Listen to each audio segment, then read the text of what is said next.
Hello everyone, welcome back to our channel. Today I'll show you how to enter an opening balance in Zoho Books. First, log into your Zoho Books account and navigate to the dashboard. This is where you manage all your accounting activities.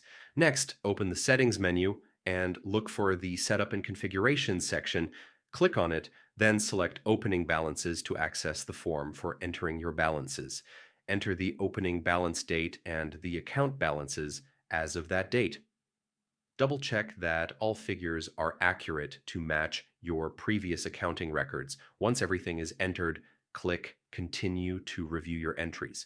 If all looks correct, click Confirm to save your opening balances in Zoho Books. And that's it.